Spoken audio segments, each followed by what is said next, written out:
And we have Chris, the General Levy. Good to be joining you. Chris, you sound a bit like a Dalek.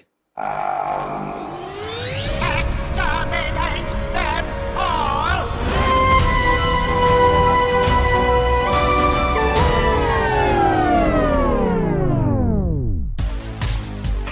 Zoom apologises for this episode's audio. Welcome to My Turn Podcast, a gaming podcast hosted by extra competitive siblings. My name's Jem, I'm the big sister, and I'm joined by my littlest sibling, Erim. Hello, everyone. Hello. We Hello. sound like kids' TV presenters suddenly. Do we? Yeah, a little bit. Oh, goodness. Should we join Blue Peter? No. But today we have an extra special episode. What's the game we're talking about today? We're going to be talking about chess. Chess, that old classic. And to help us along the way, we have some extra special guests. So I'm going to introduce them now. We have Matt Lunn. Say hello, Matt. Hi guys, nice to be here. And we have Chris, the General Levy. Good to be joining you. So could you just briefly introduce yourselves both so that our listeners understand why you're here? So let's start with you, Matt. Hi. So I'm Matt Lunn. I know Jem through London Chessboxing, where I'm one of the regular commentators. I've accrued a lot of useless knowledge about chess over the years, which I look forward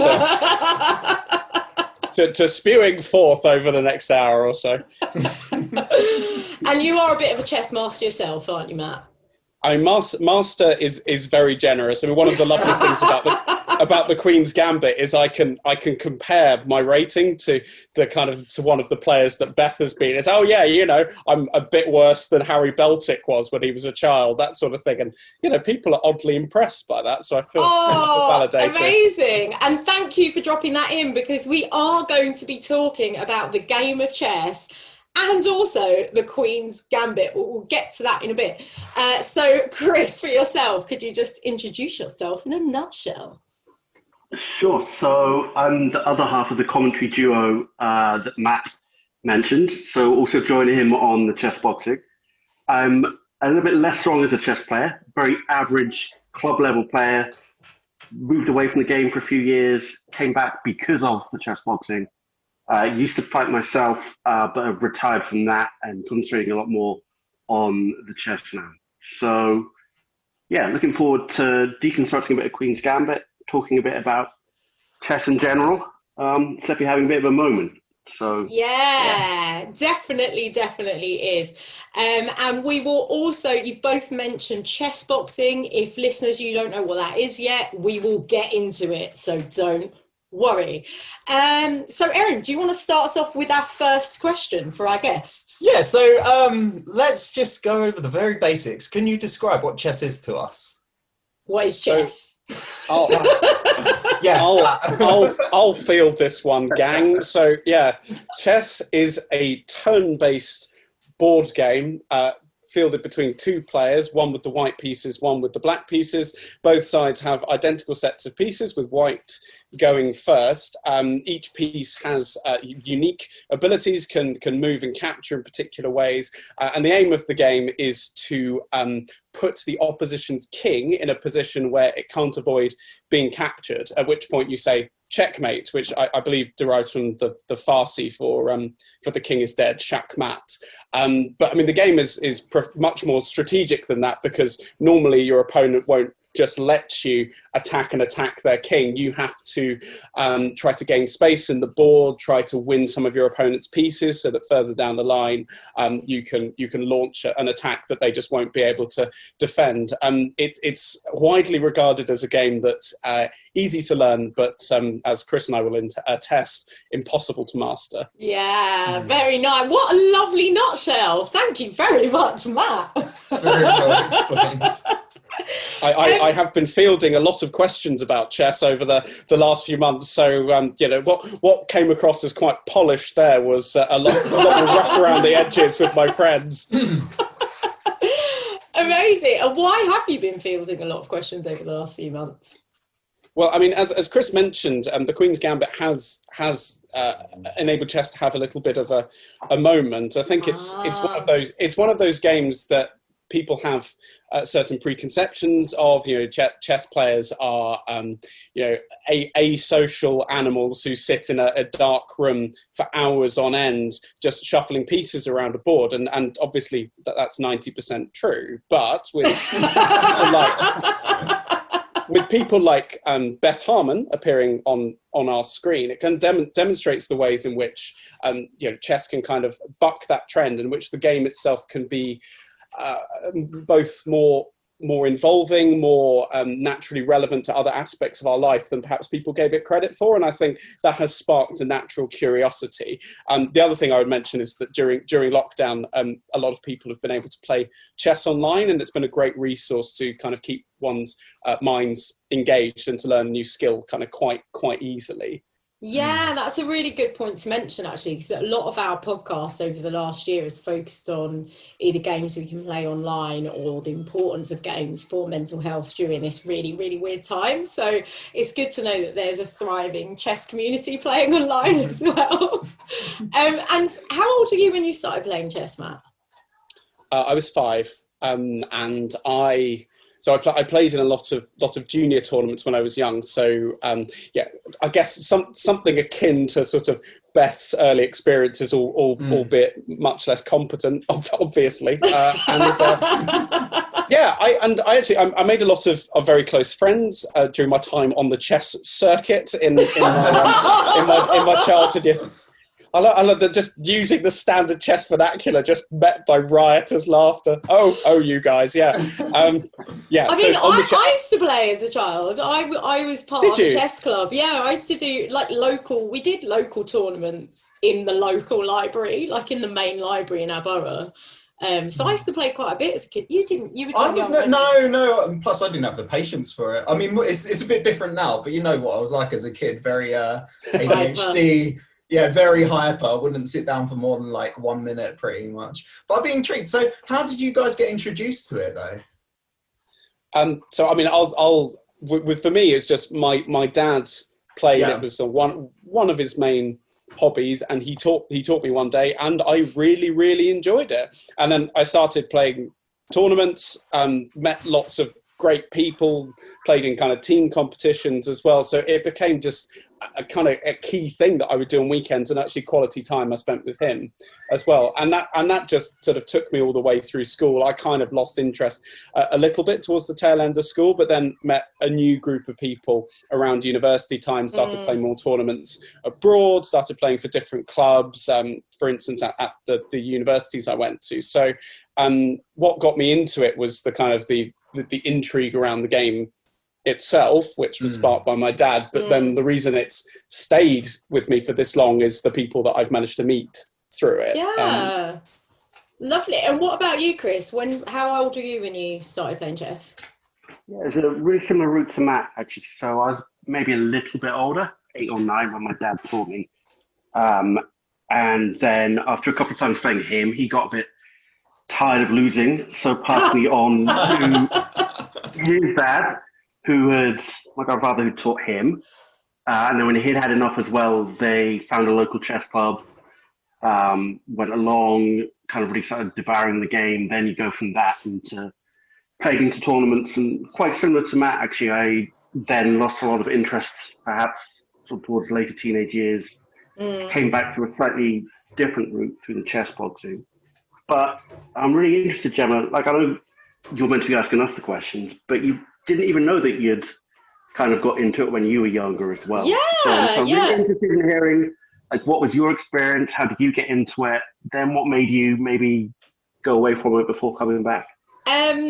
Really easy answer to those questions. Our dad as well. So it seems to be like a dad thing for all three of us. Our dad taught us how to play chess. Myself and our middle brother, Billen, who was appearing on this podcast regularly until lockdown, and he's just got a completely different schedule to us. So you'll hear him again, hopefully, at some point soon. But Billen and I were both more into it and had more patience for it. Billen more so. Billen has also got an amazing working memory. So he could naturally pre-plan 5-6 moves ahead, whereas I found that the struggle with chess, really, I can probably do 2 moves ahead and then I'm like, oh, I don't know. But yeah, so we used to go to chess club. I think I went to chess club at school, and then we used to go to the library quite a lot, and I think we went to like another local place to play a tournament. But the reason I stopped, puberty. You just become a bit of an arsehole when you hit puberty, and like all the things you loved when you were little just suddenly are like, but then we used to have a chessboard that was always in the front room as well, that used to be set up, and I remember like that used to be, you know, pretty much as you go in by the TV area. Yeah, that's and right. That's no longer there. I wonder what's happened to that. It's been boxed up. It's such a lovely chess. It's a lovely chess set. My dad actually bought this really nice chess set, which was another reason I think why I wanted to play it, because he bought it saying that he'd give it to my brother when my brother was an adult, and I was a bit jealous. So I was like, well, I'm going to be the good chess player so I can get it. Who won out of you two?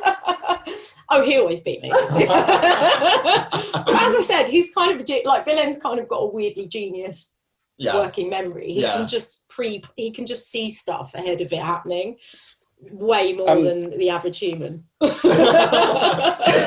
And it was interesting what both you, Jem, and Erim said about chess and kind of requiring one's concentration, because actually it's a really valuable skill to kind of instill in kids, is the ability to concentrate for quite long periods of time on something that is your responsibility, and that by concentrating you are rewarded by doing well in the chess game. And I mean, there are so many wonderful transferable skills for kids. There's the social side, which I mentioned, like taking accountability for your mistakes, learning how to lose gracefully and win gracefully as well. So I think even if it's something that people let kind of fall by the wayside in adulthood, which is obviously completely fine, it's a great thing to learn as a kid, because it brings lots of positive attributes to other aspects of your life.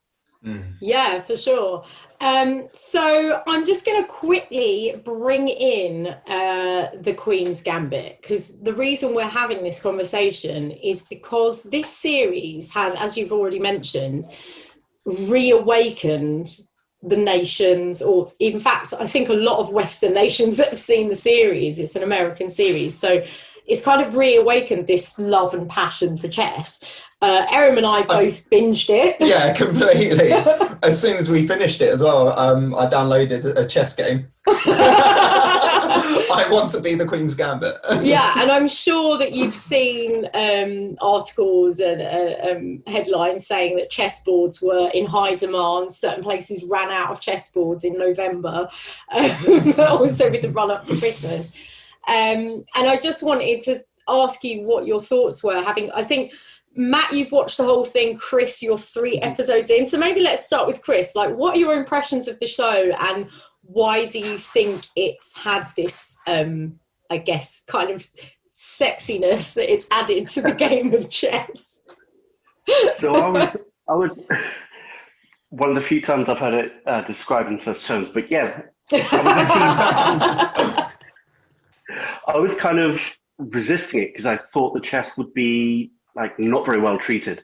People were asking me, as a chess player, surely this would be something that you'd want to watch and get into. I've seen like quite a few movies or TV shows where, you know, it's there, but they haven't really taken it very seriously. One of the things that actually draws you in is you can tell the love that the people who produced it have for the game, that they've brought in some expert consulting, which I'm sure Matt will be able to talk about in a second.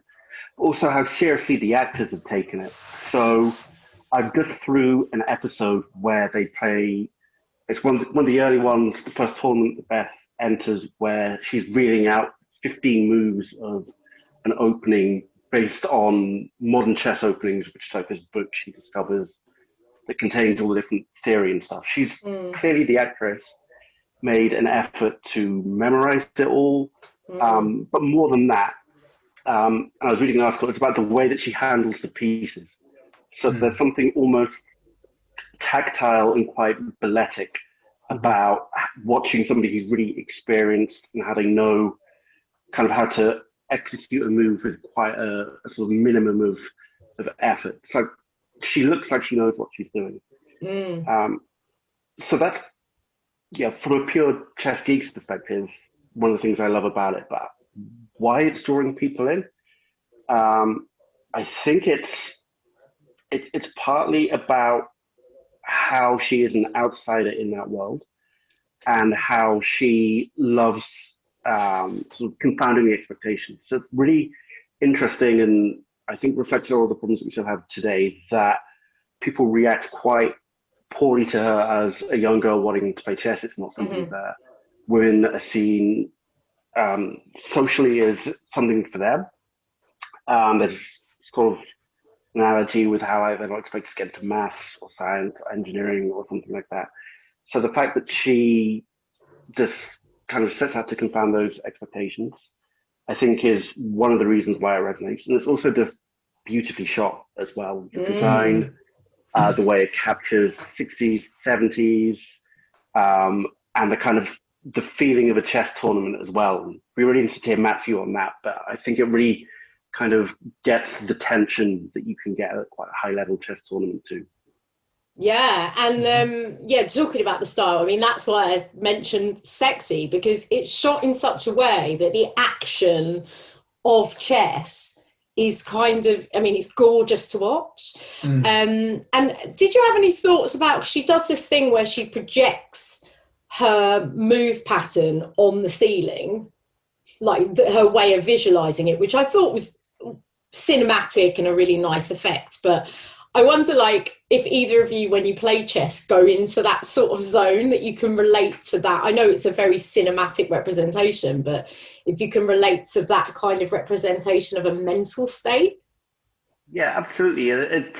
It's sort of like the trance-like state that she goes into to help her to visualize. And I think it captures the feeling of how all-encompassing it can be. So the thing I love about chess is how complex it is. There are billions and billions of potential positions. In any of them, there are often 3 or 4 different routes you can go down, each of which then have other areas that they can go into.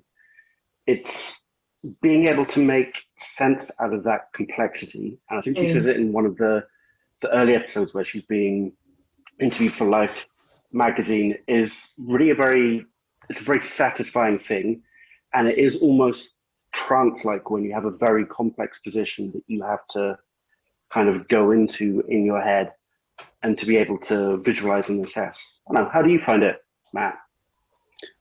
Yeah, I mean, I think that's a really, really lovely description, and my experience is entirely the same as yours. You achieve what, I don't know if he originated this idea, I've certainly heard him quote it, what Robert Winston describes as flow, where time, it doesn't quite stand still, but you find yourself looking at a board and then glancing at the clock and realizing that an hour has passed in what seems like seconds, because you get so drawn in to the myriad opportunities in the position. As Chris mentions, there are just countless different positions, games, etc., that one can achieve and reach. It's a game of complete information, when in theory, if you had, if your brain was an infinite computer, you could theoretically understand all of its complexities. But what makes it so interesting is that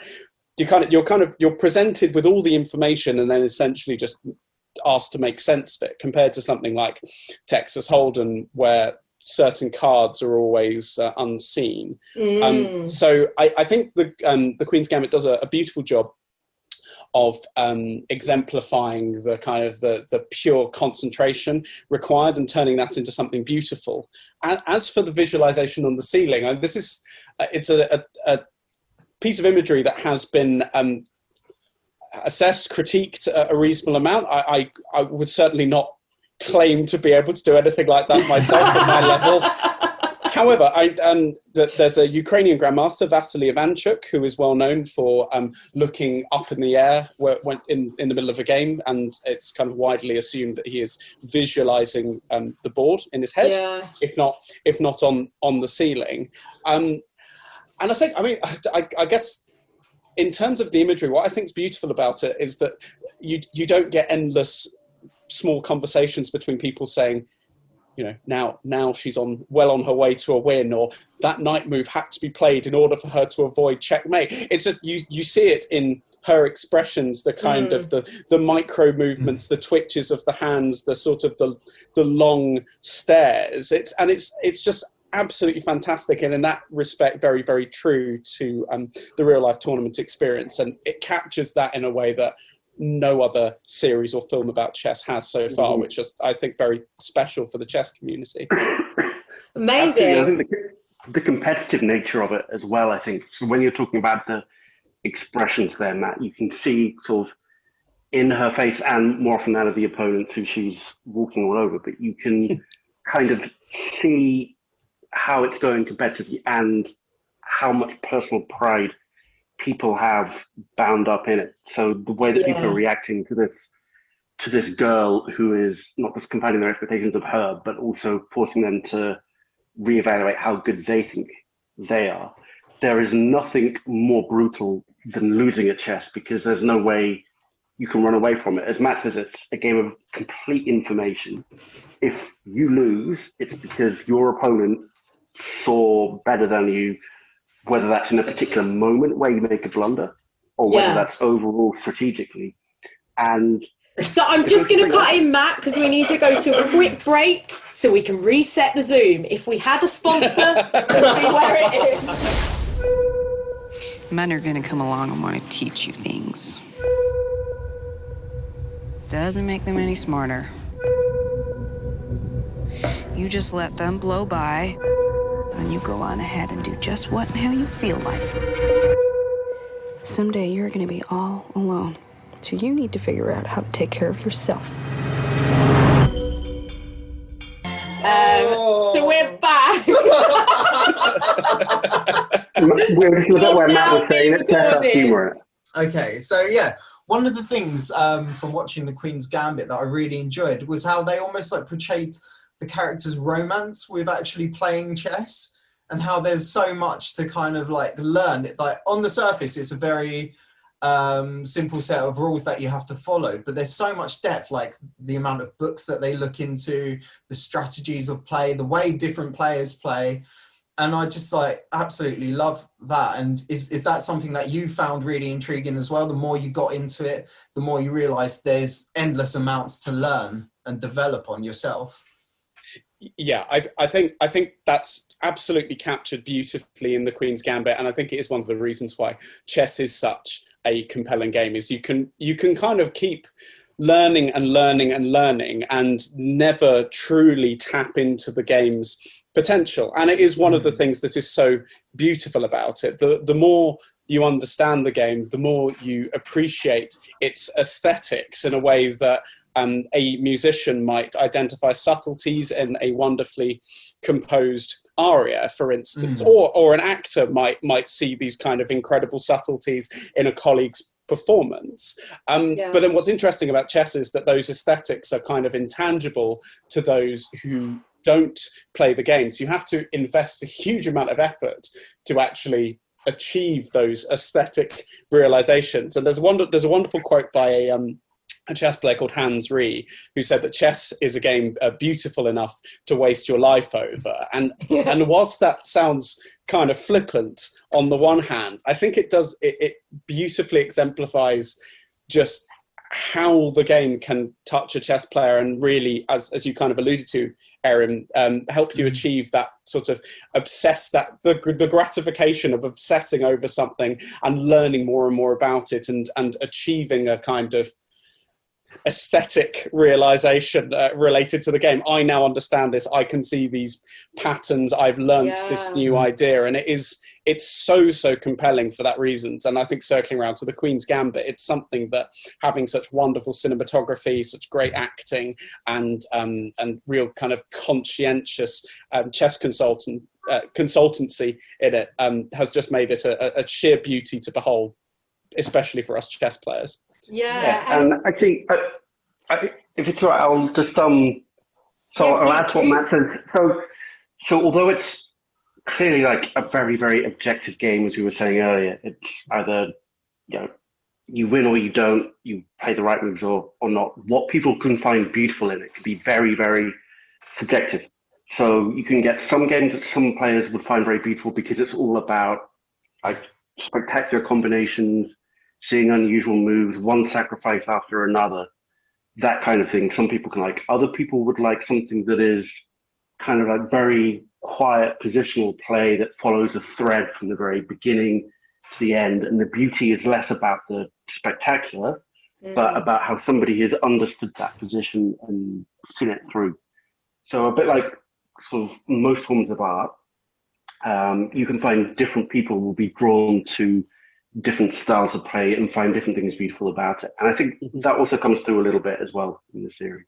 Yeah, really, really nice summing up of that sense and exactly what Erim's asking about. And I think for all of, I mean, Erim and I both artists of sorts. So Erim, musician, I'm a writer performer, and I also feel like that with narrative. You know, it's like when you're writing a script, when you have to pre-plan your moves, you have to insert in the first act the problem that you solve in the last act.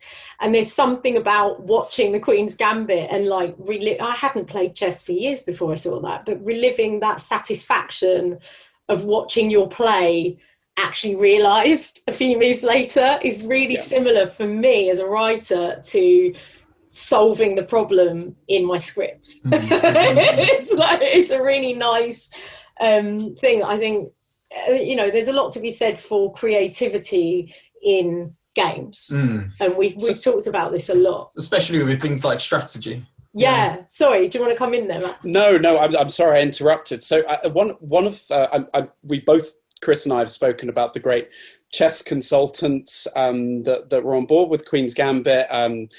Bruce Pandolfini, Ipa Rubing, who we'll speak about a bit later, and most notably Garry Kasparov, the greatest living chess player, arguably the greatest chess player of all time, who was brought on as a consultant. And not only did he provide context for what it was like being a world-class chess player around that time, what it was like playing in Soviet Russia. So he saw the script and said, there's no way that these Soviet chess players would walk around unaccompanied. They'd all have KGB agents with them, which isn't in the 1983 Walter Tevis novel. So he added a lovely sense of realism to that, which makes it more satisfying.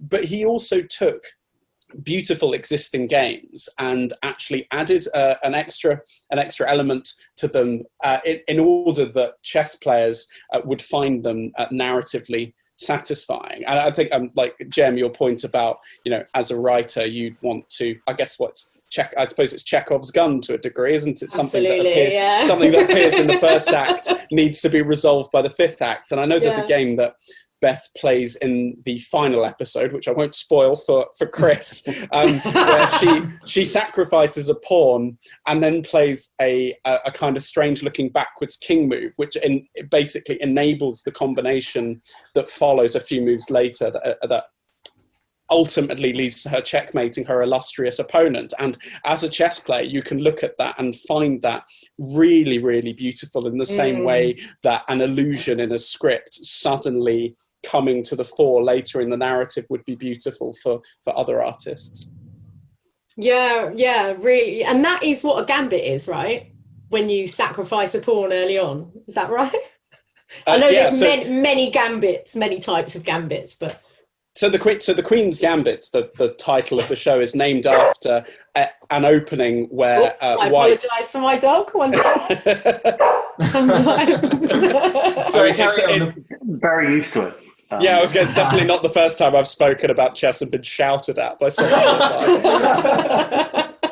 So about the Queen's Gambit, yeah. So the Queen's Gambit itself is an opening which actually I play, oddly enough, that it involves White giving up a pawn early on in order to achieve a greater space and developmental advantage. So normally, when one first learns the game, normally the winner is the person who knows the basic checkmating patterns, and then later on, it's the person who makes the fewest huge mistakes. Like if I blunder my queen against you and you only blunder a rook later in the game, you'll probably win because the queen is a better piece.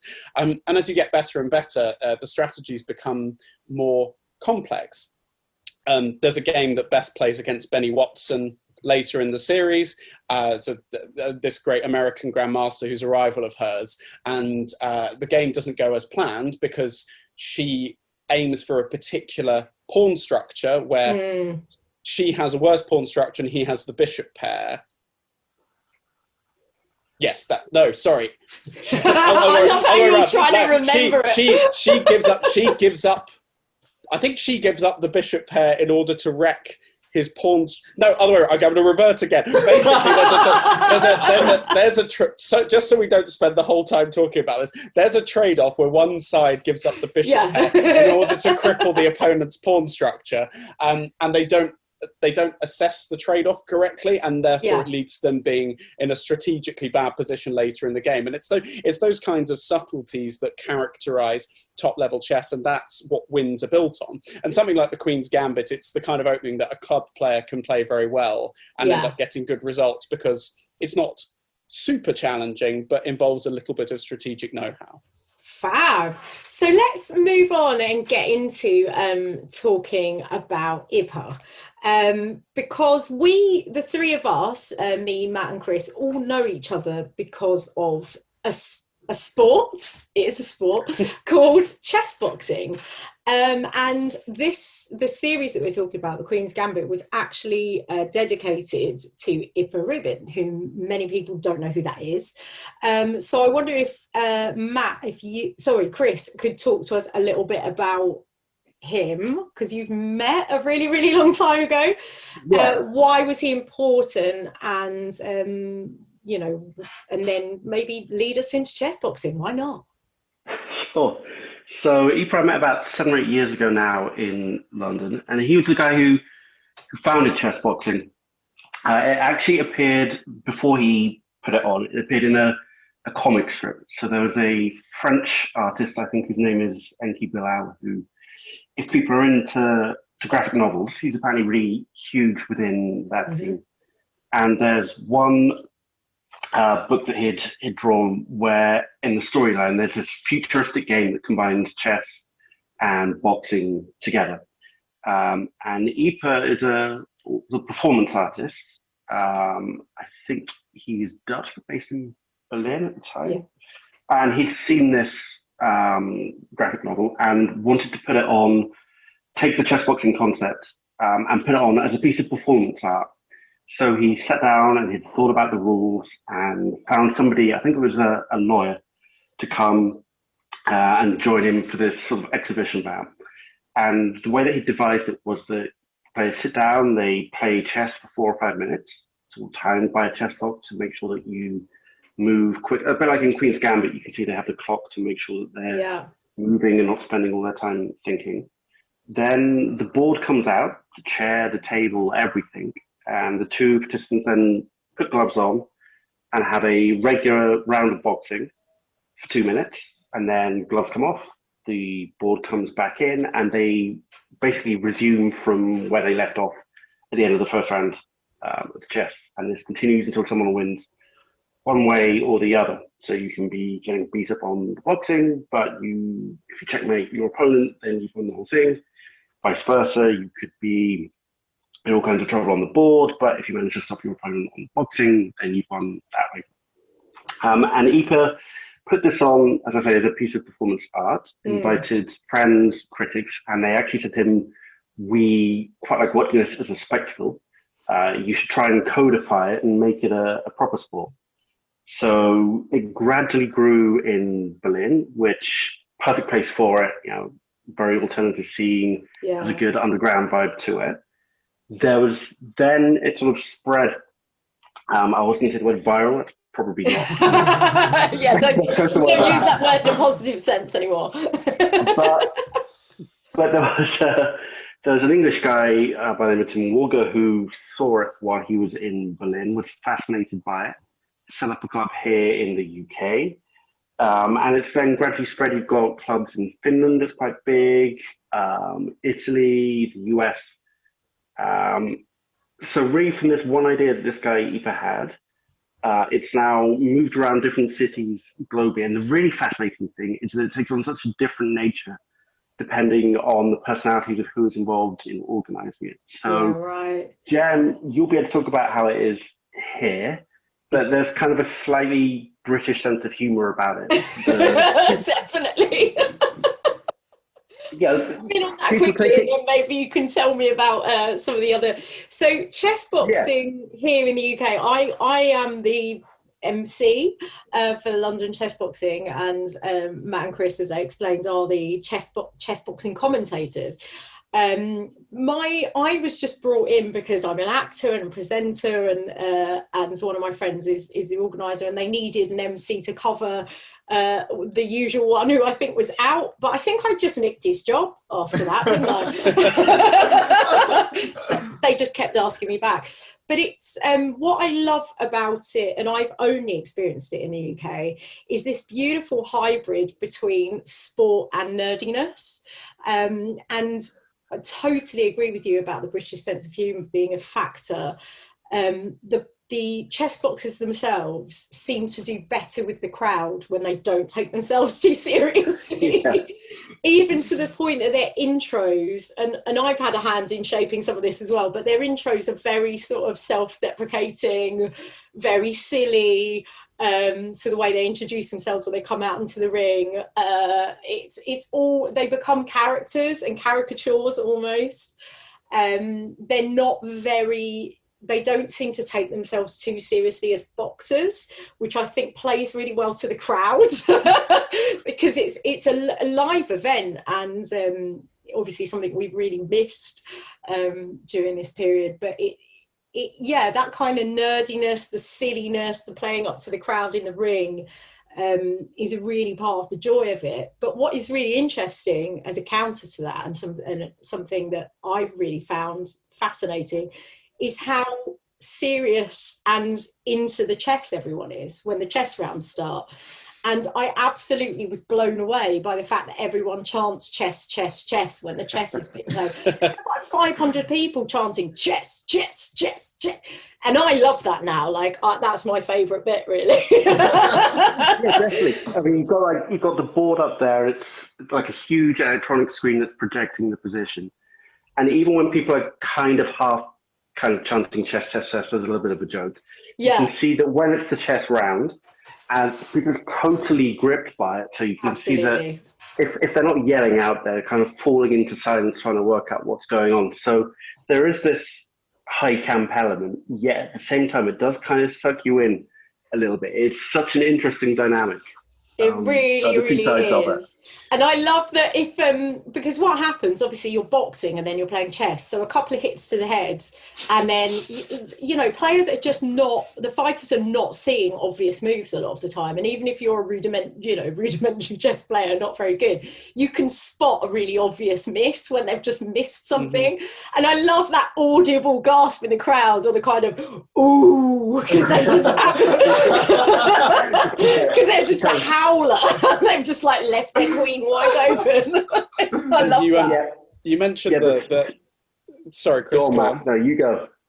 You mentioned the high camp element and kind of how that relates to narrative. I wonder if sort of chess boxing, if chess at a top level is maybe comparable to the sort of Christopher Nolan Batman universe, whereas the chess you see at chess boxing is more akin to the 1960s Adam West, kind of where people are punching each other and then the word pow just appears in front of you, or zap, or it's sort of anytime anything happens, essentially all Chris and I need to do is sort of shout about it and everyone cheers. It's one of the most gratifying. It's that kind of ingestion of junk food and adrenaline. It's not particularly subtle, but it's hugely entertaining. Whereas what Beth Harmon's doing is perhaps it's perhaps akin to a sort of well thought out Michael Caine monologue about his experiences in Burma. But I mean, at the same time, there is genuine drama in it as well from the chess perspective. Even if as you say, getting punched and having all the adrenaline really does mess with how you play the game. You can have one player who can play really, really well and be kind of following that thread that we were talking about earlier. And then because of the boxing, there's just that moment where you can just throw the whole thing away and the kind of precipice that you're walking as you get later and later in the game. Your time is running out. You might have a good position, but your head's all over the place. There is kind of genuine drama because you can see how much it means to the players as well. Yeah. Yes, now they might play up to the image a little bit, but at the same time, they have been genuinely training for it for a few weeks, and you can really see they don't want to screw up that game at the last if they're controlling it. Do you No, go on, Erim. I'm sorry, I was going to say, like, if someone just completely bottles it at the chess, do they just sometimes just go hell for leather in the boxing and just like throw everything out there? So that's great as well. So you start off completely level on both of them, and you usually see that there's a divergence. Ideally, kind of one player gets the advantage in one in the other. Yeah. And then they become increasingly more aggressive to try and press on their advantage. Like you say, like if you're losing on the chess, then you will have to kind of go out and really press it on the boxing. Yeah. Vice versa, if you're on a hiding to nothing with the gloves, then you try and draw that out as soon as you can, box a little bit more defensive. And it forces you to play what often might not be the most objectively best move, but the one that sharpens it up in the chess and makes it more aggressive. Matt and I, we had a genuine argument once on commentary about genuinely, not this again. Analyzing it. There's a move that this one guy, Roger the Cannonball Baxter. Oh yes, Roger. He played this move that objectively was not the best move, but he played it at a time where psychologically it had a really damaging effect on his opponent, and he had to do it because he was getting pounded on the boxing. So it is, yeah, you're completely right. It kind of forces you to adjust depending on kind of how it is. And as a spectacle, there is nothing quite like seeing someone about to checkmate their opponent, and then the bell rings and you know they've got to survive one more round of boxing before they're able to do so. And the person who's better at the chess is quite frequently the least physically impressive of the pair. I mean, I didn't want to say, so I'm glad you did. to put it mildly, and therefore having to survive a round of boxing against someone who knows they must win at the boxing is really no mean feat, but it's phenomenally exciting. Is such an entertaining sport. So just off of talking about chess boxing and the way that perhaps might have brought a newer audience to chess in a way, because as you say, it's kind of grown out of a novelty, it's grown out of a performance. Where do you both feel that chess now in the post Queen's Gambit age, as we are, where do you feel that it fits in modern culture? Do you feel like it's never really left us and it's just constantly evolving, or do you feel like it's taking on a new role? I think the aesthetic appreciation of the game will at least be, I guess the comprehension of the aesthetics of the game is probably now there in a way that it wouldn't have been before. It's more likely to be compared to music and art in a way that would have seemed a little bit indulgent previously, and I know we've discussed that earlier in this podcast, but I think just watching a show like that which captures things so beautifully will be hugely valuable in bringing a wider range of people to the game who otherwise wouldn't give it a go in the first place. I think it also has a huge amount of potential with regard to more children learning it, and I think in particular girls as well. There are a lot of great female role models in the chess world, but there aren't that many other female players who, I mean, Jem, you mentioned, for instance, that you gave up chess when you reached puberty, but I think, it wasn't as cool. well. No, you're right. Well, I gave up football at the same time, so there's a reason for that. It's partly going to girls' school and having that pressure. But yeah, sorry, carry on. Absolutely no, but I think it's absolutely right. I mean, clearly we're not trying to make chess seem actually cool. You're on a hiding to nothing, but it's cool. But if lots more girls try it and enjoy it and end up through this creating a more diverse, a more accommodating, friendly atmosphere where they can learn the game, enjoy it, make good friends, and push themselves to be as good as they can be, then that will be hugely to the benefit of of the game. And I think in that respect, the Queen's Gambit could be transformative. I love a good argument with Matt, and I will actually take a little bit of issue with saying chess is never going to be cool, because yeah, really taking it on here. I think even sort of before Queen's Gambit and before the pandemic, there was a certain cachet that it was developing that it didn't have. Maybe over the last couple of years, we've had a world champion, Magnus Carlsen, who is younger, perhaps a bit more photogenic than players in the past. He did like models for G-Star, that kind of stuff. I think the pandemic has driven people online.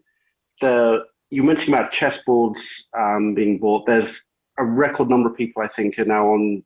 There's like sites you can go and play, chess.com, Lee Chess. There's apparently thousands of people have been learning to play on that. Beyond even that, top level tournaments, which before no one would pay that much attention to from a casual viewer's perspective, they're all happening online as well. And it's interesting, this is a gaming podcast because you get streamers, you get Twitch. Yeah, exactly. You get people who will, like grandmasters who will go online and will play kind of regular Joes like myself and will give commentary as to what they're thinking. Or in the top level tournaments as well, you will get people who will commentate move by move. You've got people to sat down in front of their screens, watching, having the game explained to them. And yeah, it's perhaps never going to be the coolest, but I think there's been a certain movement. Like being a geek has become a lot cooler the last few years, definitely.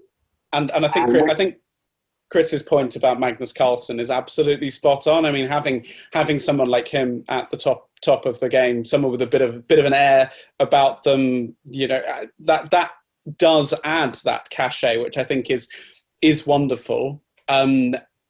Before I forget, actually, there is this absolutely beautiful video of Anya Taylor-Joy from the Queen's Gambit talking to Judith Polgar, like the greatest female player of all time, became the youngest grandmaster of all time. And Anya Taylor-Joy is like properly kind of fangirling over what a great chess player she is, which I thought was just the loveliest thing and just so unlike one's traditional assessment of the game. This really kind of this A-list actor sort of talking about how incredible this chess player was because of what they had achieved as a woman in the game, I thought was fantastic. And it is to the credit of the TV series that's starting to bring this out in people. Yeah, absolutely. Did you have any final questions, Erim? Okay, yeah, really random one, because they mention it a few times actually in the Queen's Gambit about becoming a grandmaster. What exactly is that? And is it a really revered position that's quite hard to achieve? Is there like a particular way of qualifying that? How does that work? Well, I think the question of whether it's a revered position or not, I'm worried that I might attract Chris's ire again if I say anything other than, oh yeah, everyone wants to be a grandmaster, then you'll be the coolest person in town.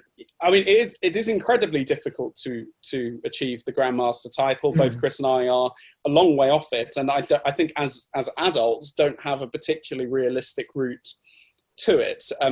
Everyone has chess players have an ELO rating. I don't know if you guys have seen The Social Network, but there's a scene at the beginning where Mark Zuckerberg, as played by Jesse Eisenberg, asks Eduardo Saverin, as played by Andrew Garfield, can you use that chess algorithm to rate the girls at Harvard? And then obviously that becomes a precursor to Facebook. The actual rating system he uses is the ELO system, which says how people of different levels should perform against one another. And that exhibits itself as a 4-digit rating for chess players. The lowest you can be is 1,000, but I mean, a 1,000 level chess player would still be someone who plays in tournaments, knows the moves, is unlikely to make any kind of major mistakes. And then Magnus Carlsen, the best chess player in the world, is a little over 2850. And a grandmaster must get to 2500 level, so be one of the best players in the world, and also have 3 performances in tournaments of a slightly higher than grandmaster standard. So it's something that people tend to achieve early 20s at the absolute latest. It's regarded as being the equivalent of doing a PhD and many years of postdoctoral research in terms of one's ability in the field. But then unlike, if I were to become a postdoc in English literature, for instance, I would have no hope of achieving that at the age of 12, 13, whereas people do become grandmasters. 12 is a little young. We've had one that age. 13, 14 is actually quite common now. Right. And people do that because of their blistering talent and the fact that there are top level computers with whom you can analyze and obsess over the game with. So in a kind of a roundabout answer to your question, Erim, it is a revered title. It's incredibly hard to get, but actually, even being a grandmaster would only make you about the 1,000th best player in the world, if that. Yeah. Right. So it's more about having access to tournaments and being officially rated and that kind of thing, rather than just about your level of talent. So it's a bit. I think everyone has the ability to improve, and I think it's a really enjoyable part of the game is just making those incremental improvements in one's own rating, one's own understanding. And I think like with anything, like with music, but potentially with acting, I'm not sure. You set yourself a goal, which is not necessarily to win a Grammy or to win an Oscar, but it is to do something really good, improve your understanding of something, achieve something. And because because you have the ability to play lots of different people in lots of different competitions, you can set your own targets and try to achieve them with the help of books like Beth Harmon uses, trainers, online resources, and computers as well. Yeah, great. Well, thank you very much for explaining that. We do need to start rounding things up. So did you want to come with anything quickly there, Chris? Did you want to come in with anything? Oh, I was just going to say, although we can't hope to become a grandmaster, you can. The good thing about it is you can play the grandmaster. I know Matt has had a couple of decent results against, and so there's something quite democratic about it. You might not be able to reach that level objectively for like years and years and years, but on any given day, if you're a half decent player, you can have a crack against the grandmaster and possibly come away with a result as well. So yes, it's revered, but you can still get there. That's kind of amazing, actually. One of my closest friends, who's a little bit better than I am, but kind of very much in the same ballpark, beat sort of the world number 200 or so in a tournament last year, and the amount of vicarious joy we all got from that result was just absolutely profound, because it's like a club tennis player sort of beating someone who regularly makes like the 4th round of Wimbledon, for instance. And I think Chris's point about it being democratic is absolutely spot on, and it is wonderful that it's a game that you could have a 5 or 6 year old playing against an 80-year-old. Yeah, that's true. Men, women, people from different backgrounds, different experiences, play each other on purely equal terms that transcend race, gender, language, physical ability. And I think it's a really beautiful game for that reason and more. Oh, and that is a nice note to bring us to our kind of conclusion on. But before we conclude this episode, what do we have to do, Erim? We have to rate it. We have to rate chess. Oh, God. So we rate things out of 10 here on the show. So I'm going to move to you, Chris, first. What is your... Oh, my dog's joining in. What is your rating of chess out of 10? The game or the episode? The game. 10 out of 10. 10 out of 10 for both, definitely. Yeah, okay, brilliant. And to you, Matt, what is your rating of chess, the game? I mean, if I don't give it 10 out of 10, it would kind of make me feel I've wasted much of the last 25 years. I think there is... It's difficult to sort of say that chess does anything different to what one expects. It does exactly what it says on the tin, but then I'm going to get into a sort of awful Ron Seal analogy, which won't work, I think. Basically, I would give it 10 out of 10 because it's a game that gives one a huge amount of pleasure, regardless of your ability. You just have to find the right people to play it with and the right support systems within yourself and through others to get you to where you want to be. So no, it's a game I would recommend to anyone without hesitation. Oh, brilliant. Thank you so much. It's been an absolute pleasure talking to you both. And to our listeners, I hope you've enjoyed our deep dive into chess plus the Queen's Gambit with a side of chessboxing. So if listeners want to look at chessboxing anymore, where can they find it, guys? Information about chessboxing if they want to. LondonChessboxing.com, I believe. Yeah, okay. Look that up. You might see our faces on there. So that brings us to the end of this episode. So I just want to say one more time, thank you very much to the wonderful, almost Grandmaster, let's say that, Matt Lunn. That's very generous. And thank you very much to Chris, the General Levy, almost Grandmaster Chessboxer. Again, very generous. It's been an absolute pleasure. Thank you so much. Yeah, I really enjoyed having you on here. Yeah, so if you've enjoyed this episode, as always, give us a like, give us a share. Why not rate us 5 stars on iTunes? It really helps the podcast get seen. And also, you know what? It's 2021. We wanted the year to be better. So thank you very much, guys. We'll see you again soon, hopefully virtually, maybe in real life. Who knows? Thanks very much. Thank you. Bye. Cheers, guys. Thanks. Bye.